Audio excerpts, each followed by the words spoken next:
আসসালামু আলাইকুম।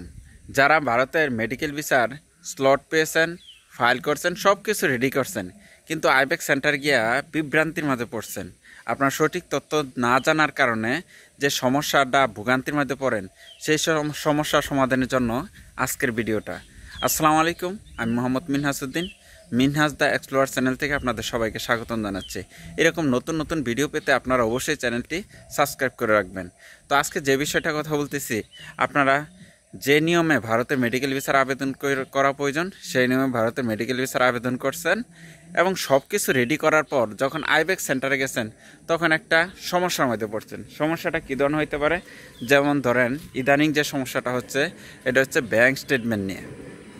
যে অনেকে ব্যাঙ্ক স্টেটমেন্ট নেওয়ার পরেও দেখা গেছে কি নতুন করে আবারই আপনাদের ডলার এন্ডোজ করা লাগতেছে। কিন্তু কেন করা লাগতেছে, এই বিষয়টা অবশ্যই আপনাদেরকে জানতে হবে। আমাকে অনেকে প্রশ্ন করেন, ভাই ভারতের মেডিকেল ভিসার করার জন্য ব্যাঙ্ক স্টেটমেন্ট করলে ভালো হবে না আপনার ডলার এন্ডোজ করলে ভালো হবে? দুটোটাই ভালো হবে, তবে আপনাদেরকে একটা বিষয় বলে রাখি, যদি ব্যাঙ্ক স্টেটমেন্টটা থাকে তাহলে সবচেয়ে ভালো, আপনার অতিরিক্ত কোনো টাকা পয়সা খরচ হইতেছে না। এখন ব্যাঙ্ক স্টেটমেন্টটা নিয়ে আজকে আলোচনা করব। ব্যাঙ্ক স্টেটমেন্টটা কীরকম? ধরেন আপনি ফাইল জমা দেবেন, আপনার বাবার, আপনার মার কিংবা আপনার ভাইয়ের ব্যাঙ্ক স্টেটমেন্ট আছে, কিংবা আপনার বোনের ব্যাঙ্ক স্টেটমেন্ট আছে, আপনি ওই ব্যাঙ্ক স্টেটমেন্টটা ব্যবহার করতে পারবেন। তবে ব্যাঙ্ক স্টেটমেন্টের ব্যবহারের ক্ষেত্রে একটা গুরুত্বপূর্ণ বিষয় হচ্ছে যে ভারতের আইবেক সেন্টার থেকে বর্তমানে কিন্তু এজেন্ট ব্যাংকের কোনো ব্যাঙ্ক স্টেটমেন্ট অ্যালাউ করে না। তা আপনার একটা গুরুত্বপূর্ণ বিষয় অবশ্যই এটা মাথায় রাখতে হবে, অর্থাৎ এজেন্ট ব্যাংকের ব্যাঙ্ক স্টেটমেন্ট অ্যালাউ করে না। আর হচ্ছে ব্যাঙ্ক স্টেটমেন্ট সর্বনিম্ন লেনদেন হচ্ছে 6 মাস থাকতে হবে। তো আমি দুইটা বিষয় আপনাদেরকে উল্লেখ করলাম। তৃতীয় অপশনটা হচ্ছে আপনাদেরকে অবশ্যই প্রতিজন, মানে জনপ্রতি কয়জন ফাইল জমা দেবেন, যদি একজন জমা দেন তাহলে অবশ্যই আপনার ব্যাঙ্ক চালানে ব্যাঙ্ক ব্যালেন্সে কমপক্ষে 30,000 টাকা থাকতে হবে। তো বিষয়টা অবশ্যই ক্লিয়ার করে দিলাম।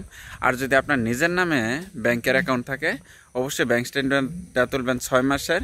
আর ব্যালেন্স যেন থাকে, মানে সর্বশেষ লাস্ট ব্যালেন্স যেন থাকে 30,000।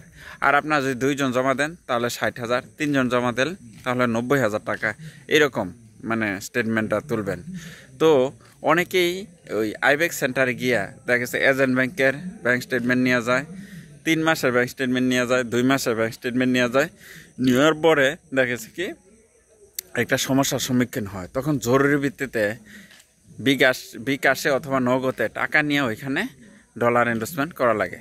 আর যদি আপনারা বিভিন্ন ব্যাংক থেকে ডলার ইনভেস্টমেন্ট করেন তাহলে $150, জুনপতি $150 ইনভেস্টমেন্ট করতে হবে, এবং আপনাকে একটা ডলার ইনভেস্টমেন্টের একটা স্টেটমেন্ট দেবে। আর হচ্ছে আপনাকে ডলার দিয়ে দিবে। স্টেটমেন্ট এবং ডলার এবং পাসপোর্টের যে সিলটা আছে, এই তিনোটাই কিন্তু আপনাদের এই যে আইবেক সেন্টারে জমা দেবেন তাদেরকে দেখাতে হবে।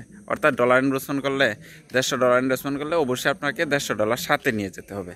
যে আশা করি যে ব্যাংকের যে সমস্যাটা, যে ব্যাংক স্টেটমেন্টের যে সমস্যাটা, এই সমস্যাটা অবশ্যই আপনাদের এই আলোচনার মধ্যে সমাধান হয়ে যাবে।